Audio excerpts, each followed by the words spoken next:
गृह मंत्री अमित शाह आधुनिक चुनावी रणनीति में गठबंधन की राजनीति को नए सिरे से परिभाषित करने वाले मास्टर रणनीतिकार हैं, जिन्हें आधुनिक समय में चाणक्य के रूप में जाना जाता है। आपको बता दें कि साल 2024 के लोकसभा चुनावों में बीजेपी ने 240 सीटें जीती, जो बहुमत के 272 के आंकड़ों से कम है। इसके बावजूद पार्टी ने अमित शाह के नेतृत्व में रणनीतिक राजनीतिक दृष्टिकोण से केंद्र में सफलतापूर्वक सरकार बनाई।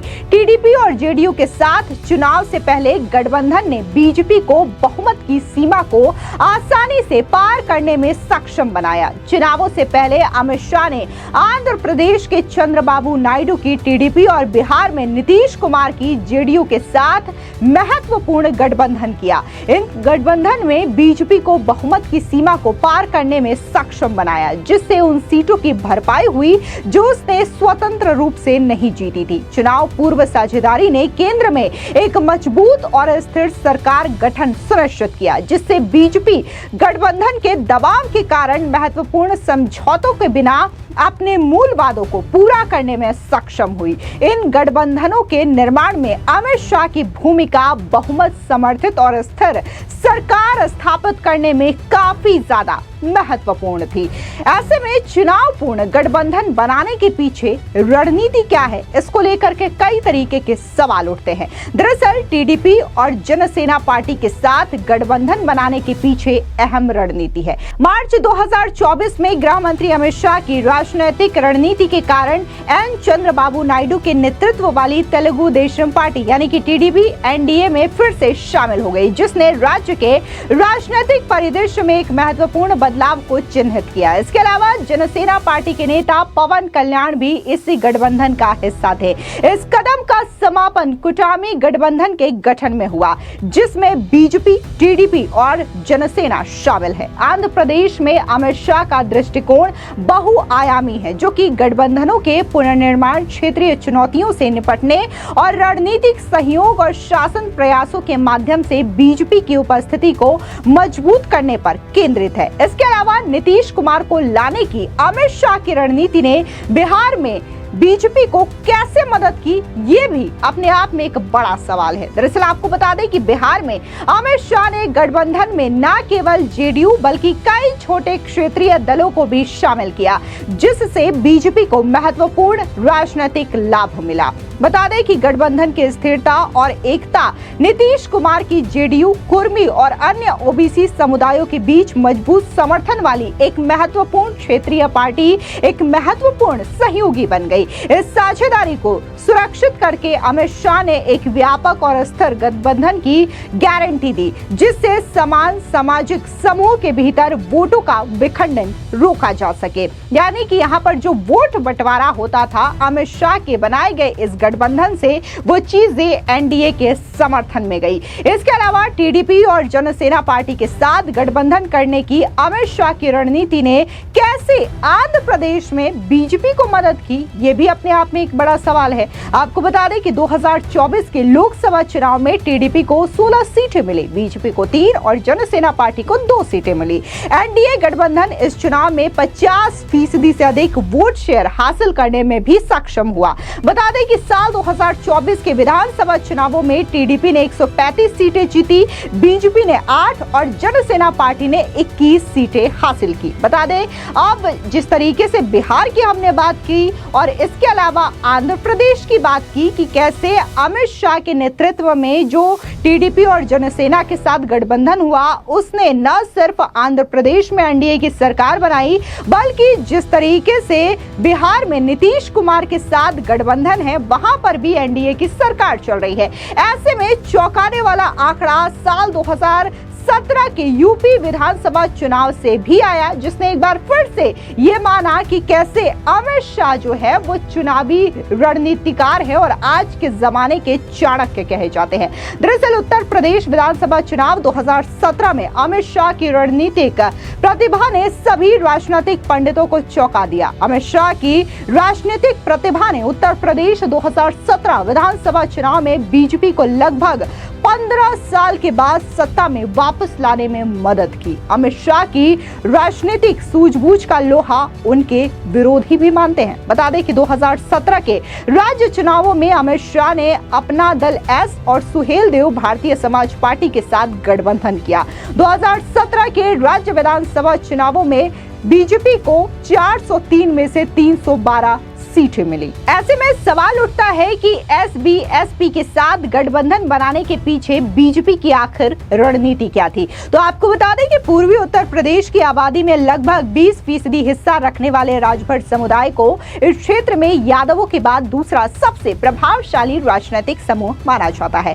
2017 के उत्तर प्रदेश विधानसभा चुनावों में अमित शाह ने गैर यादव, ओबीसी और गैर जाटव दलितों को बीजेपी के बैनर तले एकजुट करने के लिए एक रणनीतिक अभियान तैयार किया और इस प्रयास का एक महत्वपूर्ण घटक सुहेल देव भारतीय समाज पार्टी के साथ गठबंधन था, जिसका नेतृत्व ओम प्रकाश राजभर एक प्रमुख राजभर नेता के रूप में जाने जाते हैं। आपको बता दें, इसके अलावा कुर्मी वोटों को एकजुट करने के लिए अपना दल एस के साथ गठबंधन बनाने के पीछे भी बीजेपी की एक अहम रणनीति थी। दरअसल उत्तर प्रदेश की आबादी में कुर्मी समुदाय की हिस्सेदारी करीब 7 से 8% है, जिसकी मौजूदगी पूर्वी उत्तर प्रदेश के प्रतापगढ़, प्रयागराज, सोनभद्र और मिर्जापुर जैसे जिलों में है। अमित शाह ने कुर्मी मतदाताओं, जो कि एक प्रमुख गैर यादव ओबीसी समूह है, उनको अपने पक्ष में करने के लिए एक लक्षित रणनीति तैयार की, क्योंकि उन्होंने उनके चुनावी महत्व को पहचाना। इस योजना का एक महत्वपूर्ण हिस्सा कुर्मी नेता अनुप्रिया पटेल के नेतृत्व वाले अपना दल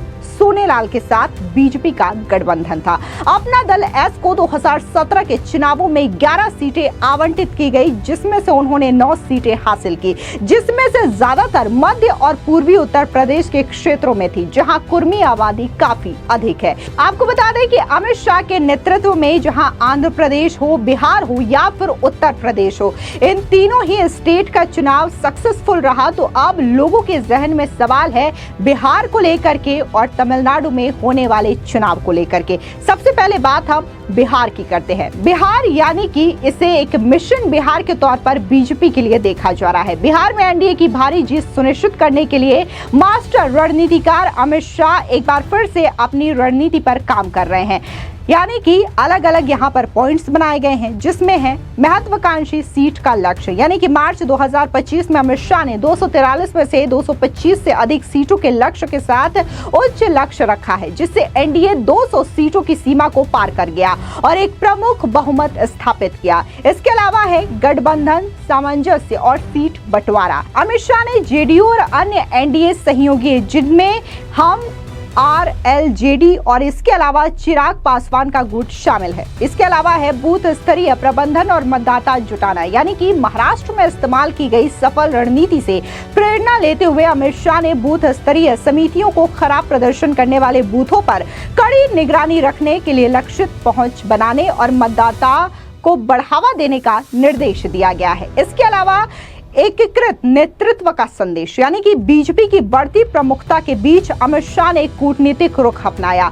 एनडीए के भीतर एकता और सामंजस्य बनाए रखने के लिए नीतीश कुमार की नेतृत्वकारी भूमिका पर लगातार जोर दिया जा रहा है। इसके अलावा बंद कमरे में कई सारी बैठकें की जा रही है। बता दें कि अमित शाह ने बीजेपी नेताओं के साथ बंद कमरे में रणनीतिक बैठकें भी की, जिनमें पार्टी की चुनावी संभावनाओं को मजबूत करने के लिए 6 महीने का रोड मैप तैयार किया गया। उन्होंने पार्टी सदस्यों को आश्वस्त किया और उनसे अपनी स्थिति मजबूत करने के लिए सहयोगियों के साथ मिलकर काम करने का आग्रह भी किया है। इसके अलावा जिस तरीके से अमित शाह बार बार बिहार का दौरा करते हैं, इससे भी कार्यकर्ताओं को एक मजबूत संदेश भी जाता है। ये तो बात हुई बिहार मिशन की, लेकिन अब अगला पड़ाव है मिशन साउथ, यानी कि तमिलनाडु को जीतना।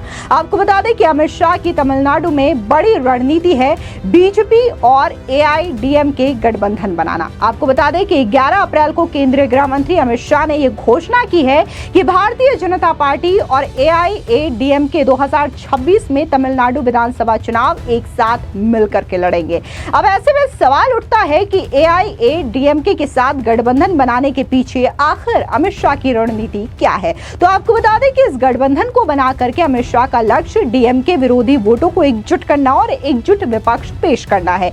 बीजेपी एआईडीएमके गठबंधन को उम्मीद है कि वो प्राकृतिक सत्ता विरोधी भावना का लाभ उठाएगा और एमके स्टालिन को चुनौती देगा। अमित शाह की रणनीतिक चाल का लक्ष्य बीजेपी के मूल वोट आधार को एआईएडीएमके के ग्रामीण और द्रविड़ समर्थन के साथ जोड़ना है, ताकि डीएमके के खिलाफ एक प्रतिस्पर्धी मोर्चा बनाया जा सके। ऐसे में बीजेपी एआईएडीएमके गठबंधन को उम्मीद है कि वो प्राकृतिक सत्ता विरोधी भावना का लाभ उठा करके एमके स्टालिन को कड़ी टक्कर देगा। अब ऐसे में अमित शाह की जो भूमिका है उसको लेकर के सवाल उठता है कि बहुत सारे पॉलिटिशियंस हैं देश में, लेकिन अमित शाह की ऐसी क्या खासियत है कि जिन्हें वो अन्य नेताओं से अलग बनाती है। तो पहला है प्रमुख क्षेत्रीय राजनीतिक खिलाड़ियों को शामिल करना। आपको बता दें कि जीतन राम मांझी के नेतृत्व वाली हम, उपेंद्र कुशवाहा के नेतृत्व वाली आरएलएम और एलजेपी, चिराग पासवान का गुट, चंद्रबाबू के नेतृत्व वाली टीडीपी और पवन कल्याण की जनसेना पार्टी जैसे पार्टियों को ला करके अमित शाह ने विभिन्न जातिगत समीकरणों को संबोधित किया, विभिन्न समूहों को प्रतिनिधित्व दिया और नाराजगी को कम किया। इसके अलावा दूसरा है स्पष्ट भूमिका परिभाषित करना। अमित शाह ने प्रत्येक सहयोगी की भूमिका और प्रभाव के बारे में स्पष्टता बनाए रखी, जिससे गठबंधन के भीतर ओवरलैप और कंपटीशन को रोका जा सके। तीसरा है नियमित समन्वय, यानी कि अमित शाह ने संघर्षों को जल्दी हल करने और एकता बनाए रखने के लिए एनडीए भागीदारी के बीच निरंतर संवाद और समन्वय की सुविधा प्रदान की। और इसके अलावा है सामान्य लक्ष्यों पर ध्यान केंद्रित करना, विपक्षी गठबंधनों को हराने के साझा उद्देश्य पर जोर देने के भागीदारों को व्यक्तिगत महत्वाकांक्षा से परे एकजुट और केंद्रित रखने में मदद मिलेगी। यानी कि जिस तरीके से अमित शाह का ऑरा है और जो अमित शाह की सोच है, इसमें कोई दो राय नहीं है कि क्यों उन्हें आधुनिक राजनीति का चाणक्य कहा जाता है। फिलहाल इस पूरी खबर पर आपकी क्या राय है, कमेंट सेक्शन में जरूर बताएं। धन्यवाद।